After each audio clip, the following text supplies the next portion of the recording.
What's up, everybody? It's Alex from Heavy New York, and on the phone we are here with Mark Morton of Lamb of God. Thank you so much for your time today, man. I appreciate it. No worries, man. My pleasure. Thanks for covering the project. Yeah, absolutely. So you have the new solo album Ether out now. Do you just want to talk about like how the making of this was, because it hasn't been that long since you released Anesthetic, so you've clearly been on like a creative role lately, right? Yeah, for sure. I really didn't necessarily anticipate releasing another project so quickly after Anesthetic, but I had played some acoustic shows in support of Anesthetic, and I kind of had to sort of got the idea from playing those shows. They were really well received, and it was cool to sort of interpret those songs into that kind of more mellow vibe. So started messing around with some new stuff, and I came up with some tunes and had the opportunity to record them and get a time frame to get them released, and that's where Ether came from. Interesting. So it's fair to say you took like a different approach to Ether than you did with Anesthetic, right? It was almost kind of like a new mind frame altogether, right? I don't think necessarily in terms of like the way I write songs it was that different.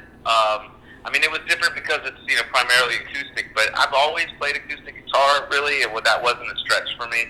And I wrote the song still sort of in the same process. What was really primarily different was the time frame. So Anesthetic was written and recorded over the course of really a number of years. I mean, even from the time I started first being in the studio until it was released was about 2.5 years.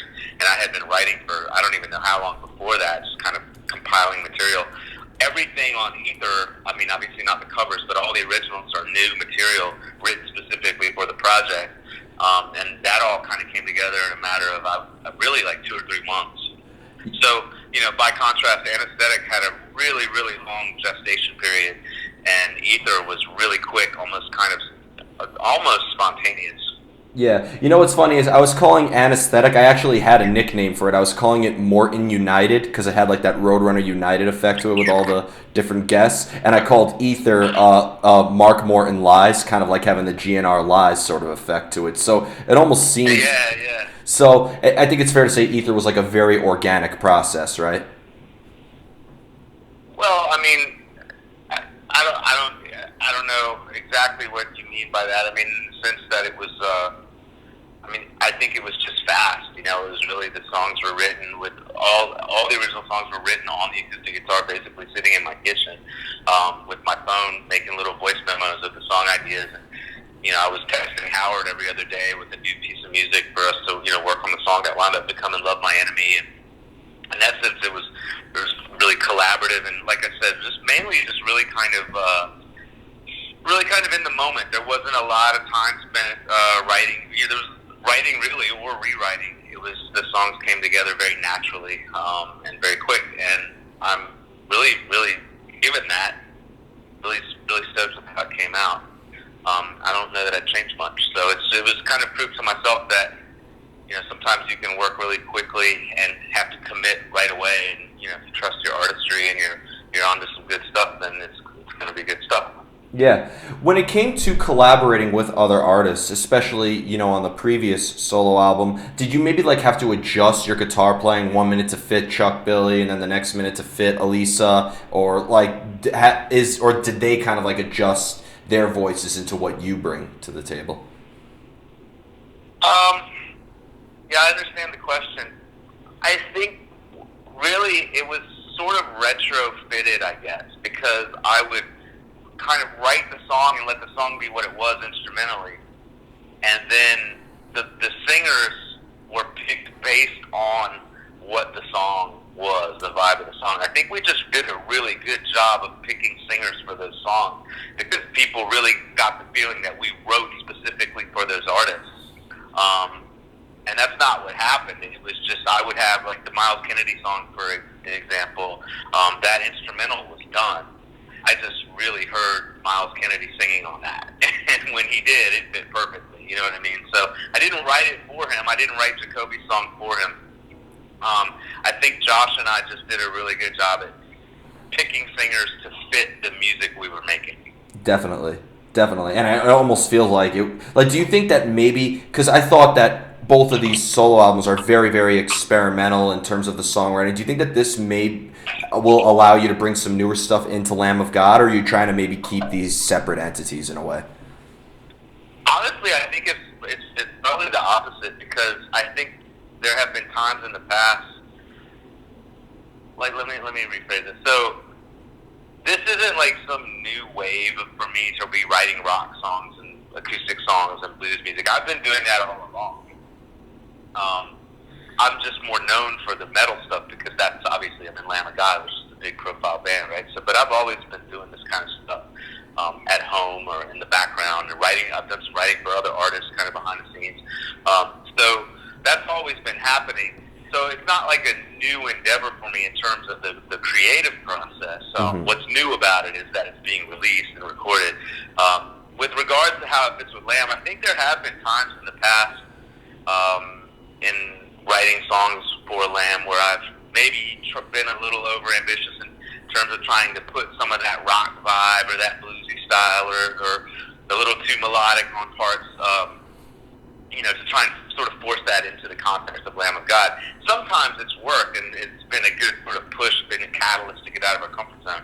But there are times as a songwriter that I've been frustrated because I have an idea and I can't just quite make it fit, or it doesn't work, or it doesn't turn out quite how I've envisioned it with Lamb. So I think having this solo stuff, having the opportunity to have a landing pad for those kind of ideas, have a destination for that more rock kind of stuff, really sort of cleans the slate for me and allows me to have a more clarity, more focus when I do engage with Lamb of God and start writing for that band. Yeah, well, I never expected, as somebody who was listening to New American Gospel since I was in second grade or something like that, like I was never expecting to hear a song like The Duke in the future, which I actually thought I gave a lot of credit for pushing boundaries and stepping out. But yeah, like I never, I actually never knew that this was something you were always doing. I'm just learning about this now. And I never would have expected, listening to Ashes of the Wake and, Sacrament, that I would hear a song like Axis, which was personally one of my favorite songs on the Anesthetic record.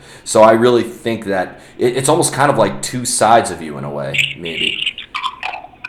Yeah, I mean, I can see where it might feel that way. It all feels very natural to me because, like I said, I've always kind of been doing this.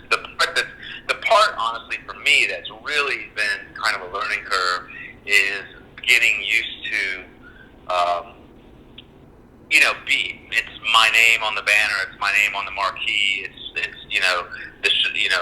just, I'm used to sort of being in the mix as one of the guys in the band. And so playing shows and doing tours and stuff like that, as, Mark Morton, it's been a little nerve-wracking for me just getting used to that sort of, I guess, that kind of profile in the context of, performing and touring and that kind of thing. Just, I don't know, it's just a little new for me. So I'm learning, I'm getting used to it. We just did a tour of England, an acoustic tour, which was really, really cool. Great shows. Met a lot of cool fans. Great vibe to that. And hopefully do some more of that when I get an opportunity to sometime in the near future. Yeah, and I'd imagine, because, obviously I'm not, in the band, so I can't speak for you, but I'd imagine Lamb of God, it's 5 guys, it's a very collaborative project, whereas the Mark Morton stuff, maybe there's a little more creative independence in it or something like that? Yeah, it is. I think it's how do I put this? It's a great question. Lamb of God is very much a democracy. We all sort of have to sign off on everything to sort of make it real and make it quote-unquote done. I am a big part of the songwriting in that band, but I'm one of the guys in the band, and we're all kind of a team effort. I think with the solo stuff, I still have a team around me. I work very closely with Josh Wilbur, my producer. We co-write together. We sort of, kind of get a vision for the project together. I work collaboratively with a lot of the singers, not all the time. Sometimes I write the lyrics and write the kind of the whole song and music and everything. But a lot of times lyrically, particularly, I'll be collaborating with the other artists. Howard Jones, for example, we co-wrote. John Carbone and I co-wrote on the song called "The Fight" on the Ether EP that he sings. So it's very collaborative, but I sort of get to kind of direct things a little bit creatively in terms, maybe a little more than I land, where it's a little bit more of a democracy, and I'm just kind of pitching ideas and really, contributing a lot, but not necessarily always directing the flow of where everything's going. Mm-hmm. Another question I have for you is because I've always admired your soloing ability. If you don't mind me asking, do you have like a theoretical background, like I'm working off of this scale and this mode, or is your guitar work like rather improvised in a way? No, I know a little bit of theory, but not a whole lot. I'm not particularly musically trained. I don't read music. I don't have a music degree. I kind of play by ear, really. I mean, over the years I've picked up enough theory where if someone's talking about certain chord changes and scales and how they relate, I sort of speak a tiny little bit of that language, but I don't really use that kind of stuff very much in writing material or particularly in playing with other people. I really play by ear. I don't practice per se. I play. I pick up a guitar and I kind of jam, and usually I play whatever is just kind of coming out of me, or if I might be rehearsing for a tour or something. In that case, I'm relearning songs and drilling them, but I don't know a lot of other people's songs.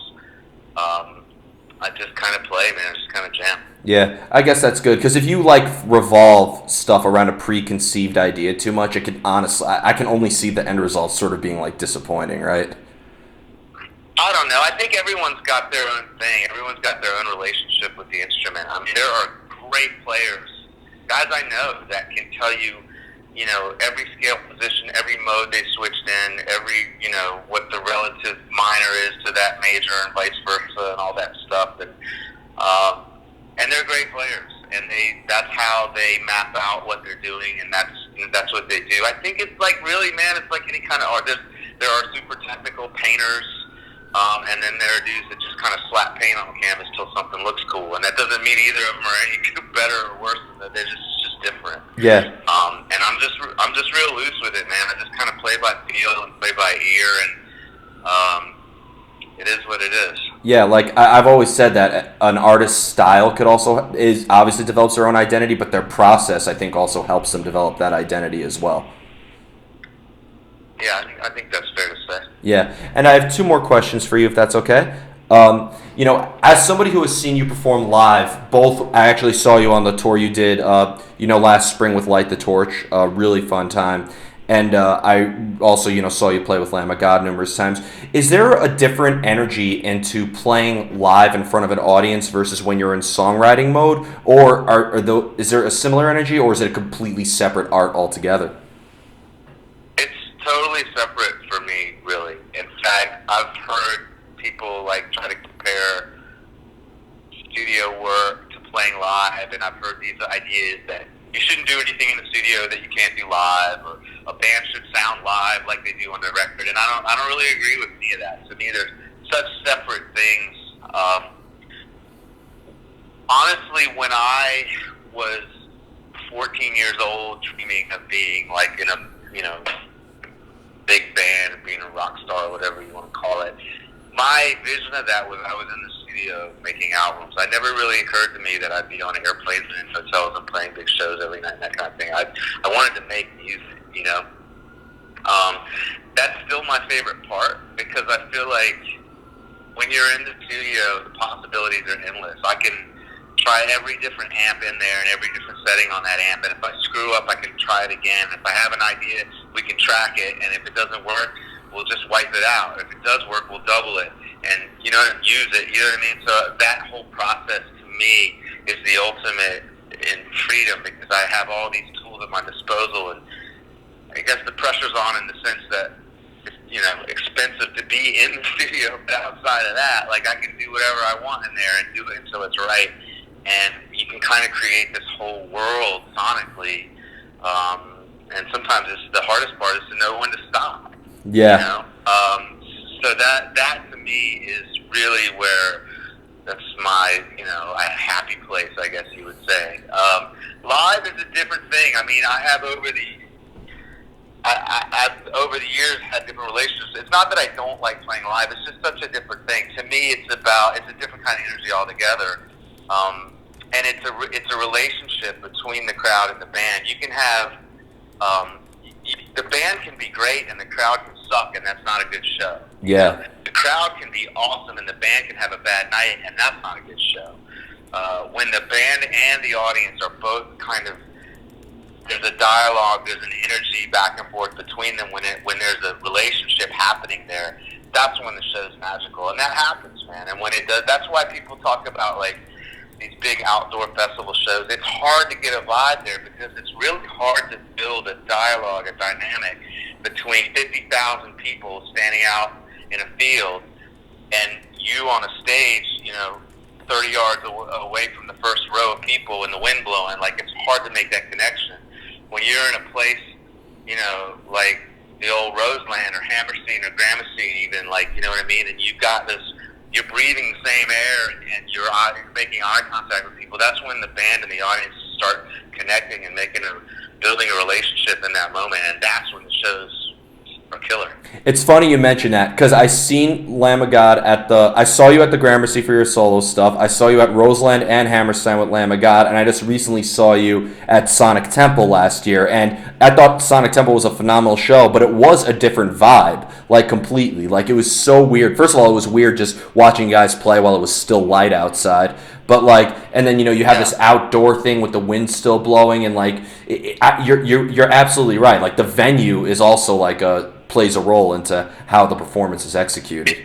It does, but it's funny you mentioned that show because that particular Sonic Temple Festival, it was in a stadium, and Randy Blythe, who I think is the best frontman in heavy metal, made that stadium into a theater that day. Because I remember telling him when we walked off stage, I was like, Randy, you're the best in the world. Because he took, however, tens of dozens of thousands of people were there, and he shrunk that whole stadium into the size of a 2,500 seat theater. And that's why he's the best in the world at what he does. I'll give him love all day long. He's one of my best friends, and he's one of the best. I think he's the best frontman in heavy metal. So sometimes when you have a star like that, and they're 100% on point, and the audience is willing, you can actually make that connection even in a monster arena like that. Yeah, you guys in Fever 333, both of you turned Map-Free Stadium into CBGBs that day, I gotta say. Yeah, man. And the final question I wanted to ask you is this is always the most difficult question for every artist to answer, but I think you would be the best at answering this one. How do you know when a song is done? How do you know when a song is done? I think when it's almost like you work on it and add stuff, and there's a couple ways of looking at that question. You can talk about when you're done writing it structurally and lyrically and musically, or when you're done sort of recording it and producing it. So I think it's more of a kind of intuition in terms of writing. You can just, when it's good enough. It's kind of like letting a song be what it is. Sometimes I'll catch myself trying to take a song idea and force it into something else. But as I've sort of matured and I think gotten better, progressed as a songwriter, I've learned to let songs just be what they are. And some are going to be maybe more standout than others, but it just kind of let them evolve into the character that they're going to be and be the best version of that song that it is, right? And then you pick which ones you're going to use. In terms of producing them, I think you add all the ideas, and hopefully you surround yourself with a team of people that are talented and as good at what they're doing as the production team. And then you start pulling all the extra stuff away until you're missing stuff. So I think for me, it's like about not having too much extras there. You can add them and record them and have them there, but then start kind of pulling them away, pulling them out of the mix, and having the song be realized with the littlest amount of extra stuff as possible to be cool. Does that make sense? Like, not having too much extra, too many layers. Sometimes too much is just too much, you know what I mean? So it's just about kind of having a team of people to figure out what the song really needs, and are we doing too much, and are we doing just enough? And also just allowing the song to be what it is. You don't, if the song, has I don't know. It's weird. They're kind of little personalities. So if the song has red hair and freckles, let it have red hair and freckles. You know what I mean? Instead of trying to make it like something else, like just let it be what it is, its version of itself. Yeah, and as a producer, Kato Kandwala, may he rest in peace, he once said to me, "A song is complete when there's nothing left to take out," which I think that's one way to look at it. Yeah, no, I think that's a better way of saying what I'm trying to get. Yep. Yep. So before we go, I'd like to thank you so much for your time today. Is there just anything else you would like to promote for, Ether, any tours coming up solely, or any stuff you'd like to promote for Lamb of God? And feel free to plug anything here. No, man, I'm good. New Lamb of God music coming soon, so stay tuned. Awesome. Well, Mark, thank you so much. Everybody, we are here with Mark Morton of Lamb of God. Pick up Ether if you haven't already. This is Alex from Heavy New York. We'll see you next time.